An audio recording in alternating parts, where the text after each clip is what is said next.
Welcome back to Sledgehammer Horror, guys. I am Ken Sledge. And I'm Ashley Sledge. And let's talk horror. So today we are doing our review on Lilly Lives Alone. So a quick synopsis of this film. Guided by the ghost of her daughter, a guilt-ridden mother plunges into madness through the course of a drug-fueled fever dream. So we're going to talk about the positives, the negatives, and we are going to spoil the film. So please check out this film and let's get to the positives.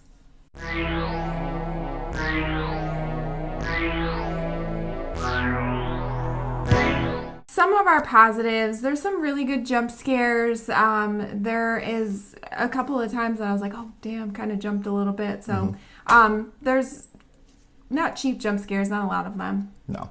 There were a couple, but there are some really good ones too. The performances are great.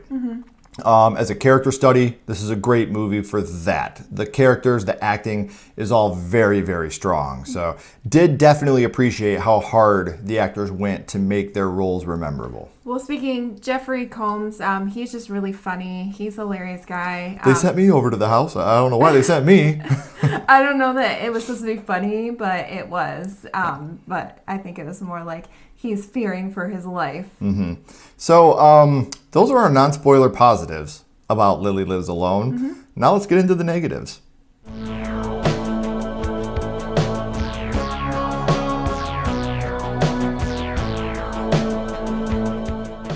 Some of our negatives, in the beginning, there's just like this weird sound design. I almost thought like something was going off like in our house. I was like, awful. What is that noise? Yes. And it's like almost overstimulating. Like, where's that noise coming from? And it was from the movie. Yes.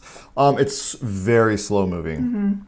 And I don't just mean like the plot itself, but like extremely drawn out scenes, walking through the house, looking for stuff. Is there something over here? No, wait a minute. It's over here. Very long drawn out sequences like that. And it's really hard to follow. It's like you're introduced to these new people and it's excruciatingly hard to follow. It's just like, I'm not really sure what's going on here at all. Right. They keep repeating the same shots of the cycle of birth and never tell you what the fuck they're doing with it.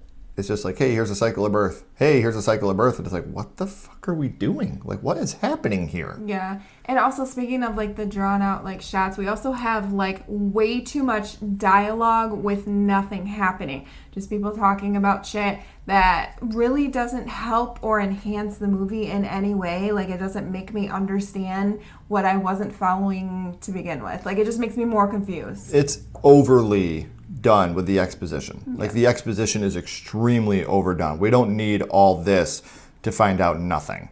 So those are our negatives about the film. Now, guys, we are going to get into the spoilers of Lilly Lives Alone.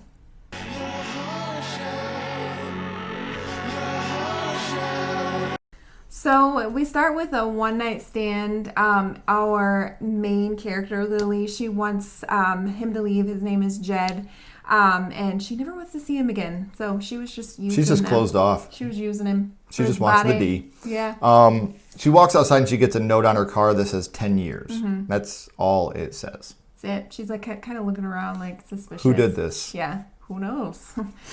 She works at a grocery store and this is one of the jump scares that we were talking about. There's like this a ghost kid, I guess, or just a kid, and I almost thought it was a prank, but it looks like he's having a seizure. Yeah, he was like watching her, and then all of a sudden you see him like seizing and like foaming at the mouth, and I thought like maybe he was doing it just to like get at her. Like, it felt like he was pranking her. But it felt like this was the ghost of that kid having a seizure in that aisle. Yeah. And if it confuses you, don't worry. They're not going to explain it later. The dude, Jed, he's a total creep. He is. Like, he's a total creep. Just keeps showing up. Lets himself in the house. And it's just like, come on. Yeah. Jed, go home. She finds her neighbors, Russell spying on her, and then like all the neighbors are out there too. Like they're just like looking at her house and like spying on her. Well, she runs out and she holds him at gunpoint, knocks him down and holds him at gunpoint, and he's like, we were hearing a bunch of banging and a bunch of noise, and we were just worried about you. And you know, again, she thought he was spying on her. Her mind playing tricks on her because of the loss of her child. And I think at this point she's just too far gone, and she kind of feels judged by her neighbors because she lost her daughter. Right. Well, and like you said, she lost her child, and it's implied here that she also killed her father. Yeah. Everybody thinks that she murdered her daughter, and she's like, I did not murder my... Like, that's a big thing about this movie, is she's constantly talking about how she didn't do it, it was an accident. But at this point, it's implied that she did murder her father. And if this confuses you, don't worry, we'll never go back to it again. It was more like he couldn't fend for himself, and everybody left him because he was an asshole to them, and he died. Mm-hmm. Like, I don't think, like, she stabbed him. No, she took his oxygen mask off and left him. Okay. Well, I'm not even going to get into that part because whatever. So there's like this entity that keeps going around Lily's house. I guess it's an entity. Again, I don't know if it's her mind or if it's an actual entity. You got me. Yeah, if that confuses you, don't worry. They won't go back into it later. No. She finds some random dude outside of her house videotaping her. Mm-hmm. And he's like, I was filming the house, not you. You know, he's like, and she's like, what the fuck does that mean? Right. And, you're like, okay, well, they'll probably explain this later. Don't worry. They don't. Mm-mm. So we find out that her daughter got into some drugs. And it was Lily's drugs. She overdosed. And she was like, kind of like the ghost kid, was like foaming at the mouth. Yes. So Jed breaks into the closet. And when he does, the ghost of her daughter is locked in the closet. Yeah. Like, what? Like, I don't know if this is supposed to be like a metaphor of like opening the locked part of your mind, but it didn't pay off well. But she doesn't care because at that point she stabs the shit out of him and kills him. Mm-hmm. So that was cool. So, yeah, now she's a murderer. Well, I guess she was already a murderer. Yeah. So then the movie ends with the ghost of her daughter putting her hand on her face. And then it's them laying in a garden in like white these white dresses. And yeah, that's it. That pretty much sums it up. And if you want to know what this movie is about, please let us know because we're just as confused. I don't know what the fuck we watched. Again, like I said, my interpretation is she went crazy over the death of her daughter. It was her fault. It was her guilt. Yeah. Creating all this shit. And the people... The neighbors, were they real? Fucking, I don't know. Was Jed real? Fuck, I don't know. What? I mean, he's seen her ghost daughter. And again, the ghost daughter locked in the bedroom is one of the funniest things ever to me. Like a ghost would be like, oh, there's a door, I can't get out. Right. Well, so that's why I think it's a metaphor of like her locking that away in her mind, and this is Jed opening that physically for the metaphor in her brain. Maybe I'm reaching. I'm trying. Give me an A for effort at least. I mean, is Jed even real? Right. There's so much about this movie that it's so hard to follow.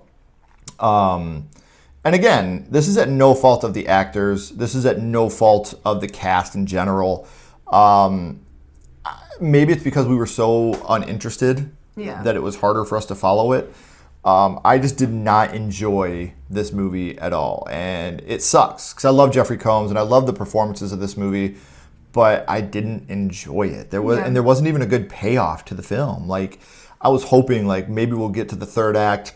Okay, and we'll have this amazing third act. And I'll be like, I'm going to go back and rewatch it just to kind of, put it back in my brain and see maybe stuff I missed. But after the third act, I was like, I'm good. Yeah. I was hoping like her daughter was really alive and like was like a monster kid. That's what I was or hoping something for. Like something that would have been big cool. On a payoff, yeah. Like she fucked her up and she's like living in the closet and then she fucks Jed up. It was literally just like kill Jed, daughter puts the hand on the face, they lay in a garden in white dresses.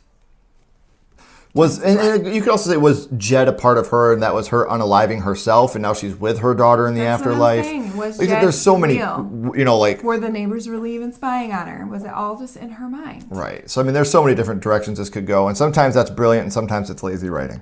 And I think this was just like, hey, let's do this and let them figure it out and whatever they say, sure. That's what it was. So, overall, I'm going to give this a 1 out of 5. Yeah. I was disinterested. I had no fun with it. 1 out of 5.